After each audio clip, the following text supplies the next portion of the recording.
bonjour. Que le Saint-Esprit soit encore béni dans ce jour merveilleux et dans cet instant qu'il nous accorde.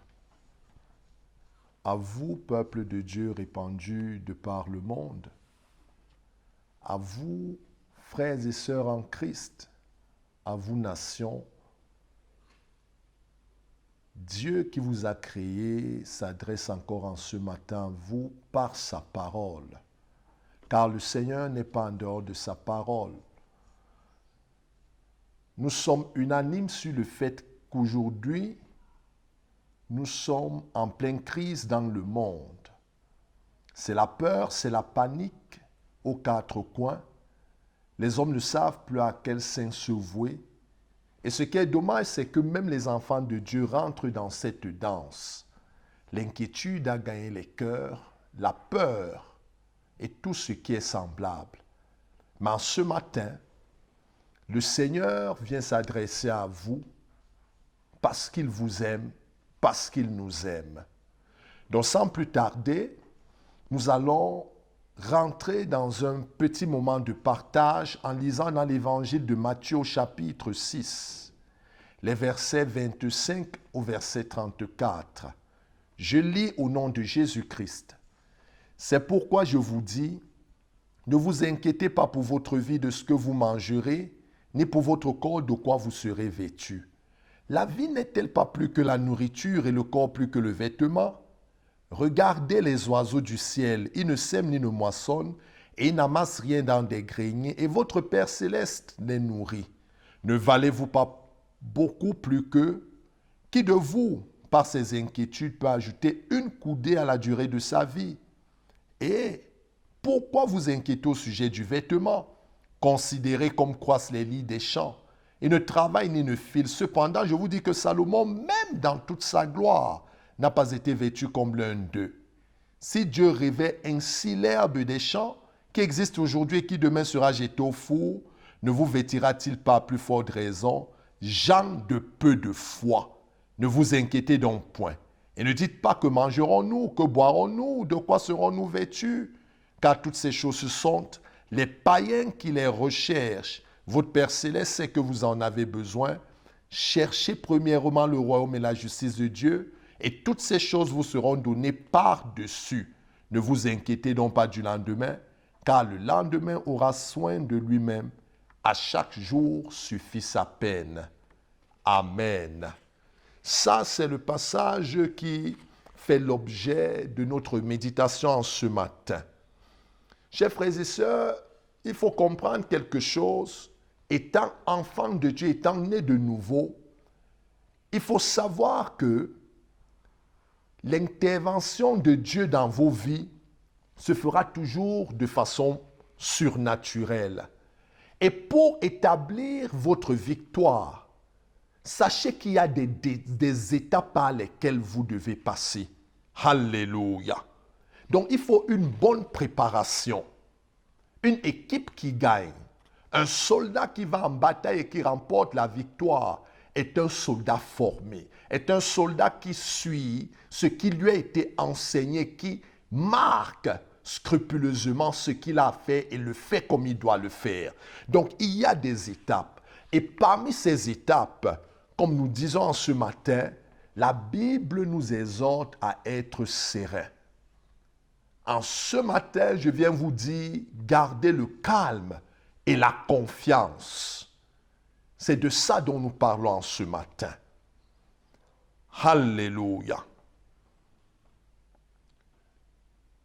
Ici, nous voyons Jésus-Christ qui parle. Il dit, c'est pourquoi je vous dis, ne vous inquiétez pas pour votre vie. C'est un commandement, c'est un ordre. Ne vous inquiétez pas. Mais, qui mieux que Dieu sait qu'aujourd'hui nous sommes dans une situation difficile. Les hommes sont libres tout en étant prisonniers. Ils n'arrivent plus à se mouvoir. On ne peut plus prendre des avions et aller d'un pays à un autre. C'est devenu très difficile. Partout on parle de confinement, de reconfinement. ce que nous n'avions jamais entendu. Les emplois sont menacés. C'est le chômage à gauche et à droite. Et les effets se font déjà voir sur l'économie mondiale. Il faudrait que nous reconnaissions quelque chose, c'est que le monde est dans une grande crise. Et je vais vous dire en tant que serviteur de Dieu, cette crise n'est pas encore sur le point de s'achever. Il faudrait que nous soyons d'accord dessus. Mais enfants de Dieu, le Seigneur Jésus-Christ, en parlant des temps de la fin, avait dit que nous vivrons des temps difficiles. Donc Dieu connaissait ces temps avant que ces temps n'existent. Et il avait pris le soin de nous adresser sa parole. Le Seigneur dit ici, ne vous inquiétez pas pour votre vie. Ne vous inquiétez pas de ce que vous mangerez. Ne vous inquiétez pas pour votre corps, de quoi vous serez vêtus.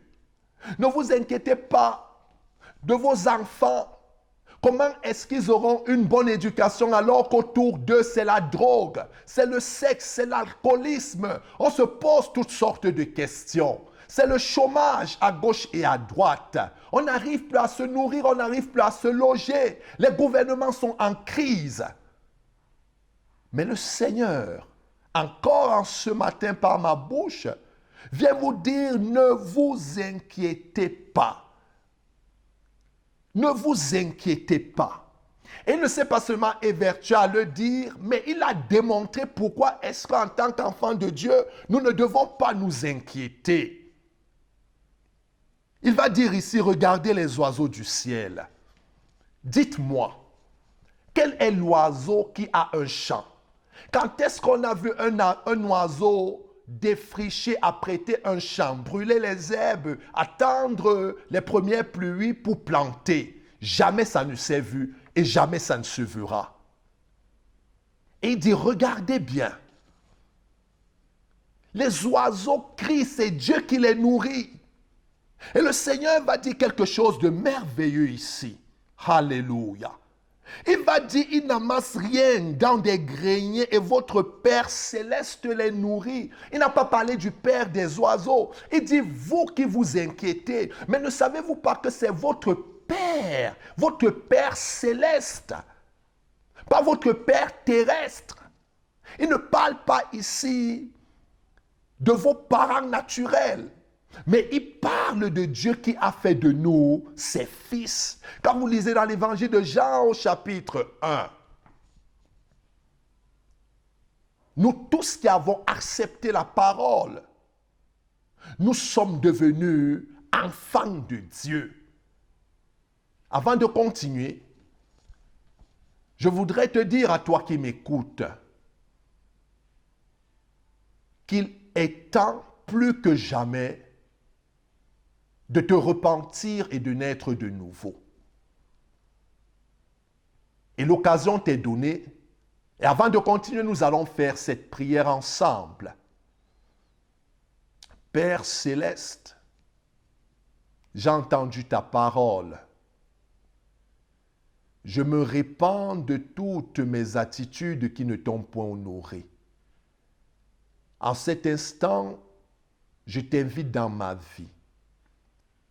Seigneur Jésus-Christ, viens prendre toute la place dans mon cœur. J'abandonne les voies dans lesquelles je me trouvais qui ne t'honoraient point pour m'attacher désormais à toi seul, à ton esprit et à ta parole. Merci parce que tu fais de moi une nouvelle créature. Merci parce que je suis né de nouveau. Je suis enfant de Dieu. Je suis fils de Dieu. Seigneur, merci parce que j'ai maintenant accès à ton mystère et je fais partie de ton royaume. Au nom de Jésus-Christ. Amen. Toi qui as fait cette prière avec moi, je voudrais t'assurer que tu es devenu enfant de Dieu. Très bien. Donc ici, il parle de toi qui as fait cette prière avec moi. Il parle de moi. Il parle de ceux qui sont nés de nouveau. Il dit, votre Père céleste, c'est lui qui nourrit les oiseaux. Mais ces oiseaux n'ont rien à voir avec le COVID-19. Est-ce que vous pensez réellement que la situation le cours des bourses sur les marchés internationaux préoccupe les oiseaux. Ça, non, pas du tout. Mais c'est notre Père qui les nourrit. Nous devons comprendre quelque chose. Vous tous peuples, vous toutes nations de la terre. Nous tous, nous sommes des créatures de Dieu. Les oiseaux sont des créatures de Dieu. Tous les hommes sont des créatures de Dieu. Mais les oiseaux ne sont pas les fils de Dieu. Et tous les hommes ne sont pas fils de Dieu. Pour être fils de Dieu, il faut naître de nouveau. Et ici, Jésus-Christ s'adresse au fils de Dieu. Je voudrais te dire, toi qui es fils de Dieu, que tu as un avantage sur le reste de la race humaine. C'est que Dieu s'occupe de toi, non pas seulement en tant que sa créature, mais en tant que son fils. Vous savez quel amour vous avez pour vos enfants, les grands projets que vous nourrissez pour vos enfants, parce qu'ils sont nés de vous. Parce qu'ils sont nés de vous. Il dit, vous valez plus que ces oiseaux. Vous pouvez lire dans Matthieu 10 au verset 31. Il dit, pourquoi vous inquiétez au sujet du vêtement? Considérez comment croissent les lits. Cependant, je vous dis que Salomon, même dans toute sa gloire, n'a pas été vêtu comme l'un d'eux. Dans toute, nous connaissons l'histoire de Salomon. Jésus-Christ dit ici que dans toute sa gloire, la reine de Saba arrivait chez Salomon, elle a admiré même pas les vêtements de Salomon, même pas la vie de Salomon, mais la vie de ses serviteurs. Une reine qui envie les serviteurs d'un roi. Mais Jésus-Christ va dire ici que les lits des champs, ces belles fleurs que nous voyons dans la nature, qui n'ont rien fait pour exister, étaient plus belles que les vêtements de Salomon. Et il va dire, mais pourquoi est-ce que vous pouvez vous inquiéter, vous mes fils? Et nous voyons ici que l'inquiétude est tout simplement l'expression de notre peu de foi. Mon frère, ma soeur, bannis l'inquiétude. Et pour que l'inquiétude quitte ton cœur, tu as besoin de booster ta foi. Tu as besoin que ta foi augmente. Romains 10, 17 nous dit que la foi vient de ce qu'on entend et ce qu'on entend vient de la parole de Dieu. Tu as besoin plus que jamais dans ces temps de crise de te rapprocher de la parole de Dieu. Écoutez ce que le Seigneur avait dit à Josué dans Josué 1, verset 8. Il dit que ce livre de la loi ne s'éloigne point de ta bouche. Ça veut dire quoi? De ta bouche, confesse-le, médite-le jour et nuit. Même dans le psaume 1, cela est repris. Médite jour et nuit. Si nous voulons bâtir les inquiétudes dans ces moments de crise, comme le Seigneur nous le demande, parce que c'est une condition pour notre victoire, c'est une condition pour que notre Père Céleste se pourvoie dans nos vies de manière surnaturelle, nous devons nous rapprocher de la parole de Dieu. Méditons-la jour et nuit. Quelles que soient vos activités, Daniel contrôlait pratiquement le monde entier. Que vous soyez président de nation, que vous soyez ministre d'État, quelles que soient vos occupations, je vous invite à vous rapprocher de la parole. Tout ce que vous faites n'est rien tant que vous ne vous connectez pas à la parole. De vous-même, vous n'aurez pas la force de ne pas vous inquiéter. Et quand vous vous inquiétez, quand vous avez peur, vous chassez la présence de Dieu et Dieu ne peut plus rien pour vous. Et ça, nous allons lire dans Ésaïe 30, les versets 15 au verset 17. Car ainsi a parlé le Seigneur l'Éternel, le Saint d'Israël. C'est dans la tranquillité et le repos que sera votre salut. C'est dans le calme et la confiance que sera votre force. Mais vous ne l'avez pas voulu. Vous avez dit non, nous prendrons la course à cheval, c'est pourquoi vous fuirez à la course. Nous monterons des coursiers légers, c'est pourquoi ceux qui vous poursuivront seront légers. 1000 fuiront à la menace d'un seul, et à la menace de 5 vous fuirez, jusqu'à ce que vous restiez comme un signal au sommet de la montagne, comme un étendard sur la colline. Il a dit ici, c'est dans la tranquillité et le repos que sera votre salut, c'est dans le calme et la confiance que sera votre force, mais vous ne l'avez pas voulu. Il n'a pas parlé du diable. On est tout le temps en train de lier les démons à gauche et à droite, on est en train de citer Satan, mais il était vaincu sur la croix. Il est un adversaire vaincu, c'est terminé, il est notre marchepied. On n'a pas parlé de Dieu qui ne peut pas, mais il a dit, mais vous ne l'avez pas voulu. Ça veut dire que notre volonté doit intervenir. C'est toi qui dois prendre du temps pour méditer. Quelles que soient tes réunions politiques, quels que soient les conseils d'administration auxquels tu dois participer, quels que soient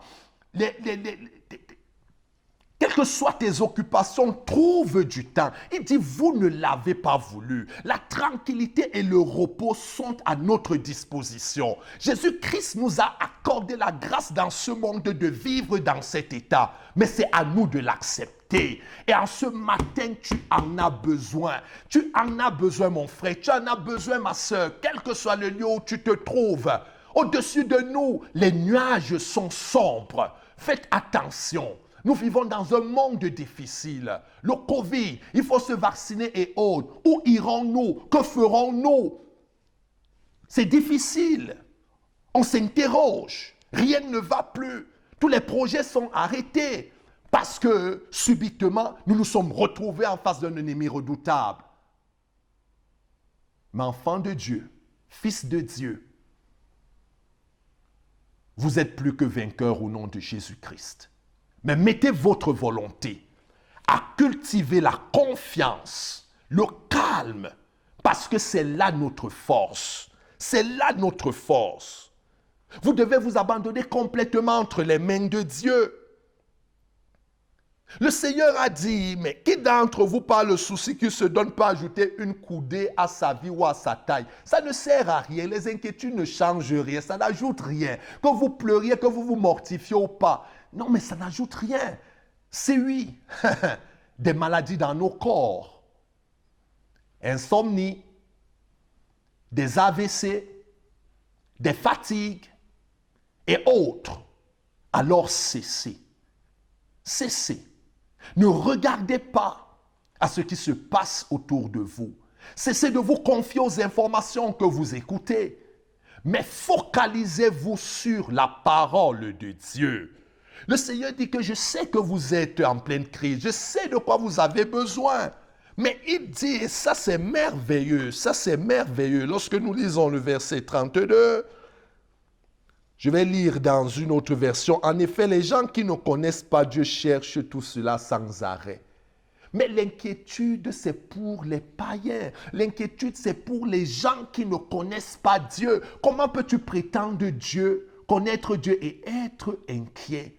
Comment peux-tu prétendre connaître Dieu et être tout le temps dans toutes sortes et dans toute forme de questionnement? Tu as perdu ta joie, mais ça, ce n'est pas possible. La Bible nous dit que notre Père Céleste sait que nous en avons besoin. Notre Père Céleste sait qu'il doit nous nourrir mieux que ce qu'il donne aux oiseaux du ciel. Il sait qu'il doit nous vêtir mieux que Salomon, mieux que les lys des champs. Mais tout ce qu'il nous demande, ne vous inquiétez donc pas du lendemain. Le lendemain aura soin de lui-même. Cherchez premièrement le royaume et la justice de Dieu et toutes ces choses vous seront données par-dessus. Mon frère, ma soeur, c'est ce que tu dois faire. Je suis venu te donner, t'éclairer pour te conforter, toi qui es déjà sur ce chemin, ou alors toi qui demeurais dans l'ignorance. Car la Bible nous dit dans Osée 4 au verset 6, mon peuple périt faute de quoi? Faute de connaissance. Ne soyons pas ignorants, alors que notre Père Céleste est la sagesse. Il est la plénitude de toute connaissance, en toute science, en toute, il est la plénitude de toute l'intelligence. Comment est-ce que nous pouvons demeurer bloqué alors qu'il a la solution? Et c'est ce qu'il est venu nous dire en ce jour. Cherchez premièrement le royaume de Dieu et sa justice.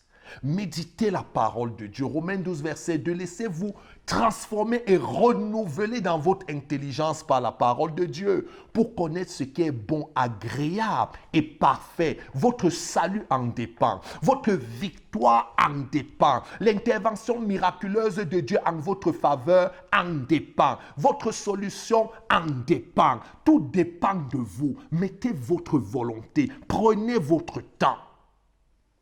Reformez votre emploi de temps et passez plus de temps dans la présence de Dieu au travers de la méditation de la parole de Dieu. Et vous verrez comment le calme vous gagnera. La sérénité sera votre partage. Votre cœur sera rempli de paix, de chants de louange. Et demeurez dans cet état. Et laissez Dieu, vous le verrez à l'œuvre. Vous le verrez en action. Parce que dans Ésaïe 30 que nous venons de lire, il nous a dit, mais vous ne l'avez pas voulu. Alors vous avez dit, quand vous lisez la suite, ça veut dire, alors vous avez décidé de faire selon votre propre intelligence, vous avez décidé de faire selon vos propres moyens. Et la conséquence, c'est quoi? C'est l'échec, c'est la mort. Pourquoi est-ce que vous voudriez échouer alors que votre Père Céleste ne vous a pas programmé pour l'échec? Pourquoi est-ce que vous voulez mourir alors que votre Père voudrait que vous viviez et que vous triomphiez? Le moment est arrivé. Revenez à la parole. Cessez toute divagation. Ne vous donnez pas des raisons. Vous n'avez pas des raisons valables. Quand Dieu parle, il sait de quoi il s'agit parce qu'il est Dieu. Revenez à Dieu par la parole. Vous qui n'êtes pas nés de nouveau, vous avez entendu la prière que j'ai faite pendant ce moment de partage. Faites-la avec moi et vous deviendrez ainsi fils de Dieu. C'est important parce que si Jésus s'adressait au Fils de Dieu et non aux créatures de Dieu, il ne s'adressait pas aux oiseaux, il ne s'adressait pas à ceux qui ne sont pas nés de nouveau. Ne vous inquiétez pas. Soyez paisibles. Soyez sereins. En temps de crise, Jésus-Christ est présent. En temps de crise, il vous dit comment agir. Que la grâce du Seigneur soit avec vous. Et je déclare, pour vous qui avez accepté cette parole du Seigneur et qui êtes remplis de paix, que Dieu est avec vous pour que dans ce moment de crise, rien de mauvais ne vous arrive. Vos vies seront protégées. Vous prospérerez pendant que l'économie mondiale sera en train de s'effondrer. Vous percerez alors que plusieurs se retrouveront devant des montagnes infranchissables. Vous êtes fils de Dieu. Cette parole est pour vous. Cette parole est pour ceux qui croient. Cette parole est pour ceux qui tournent leur regard vers Dieu. Soyez bénis au nom de Jésus-Christ de Nazareth. Amen. Amen. Amen.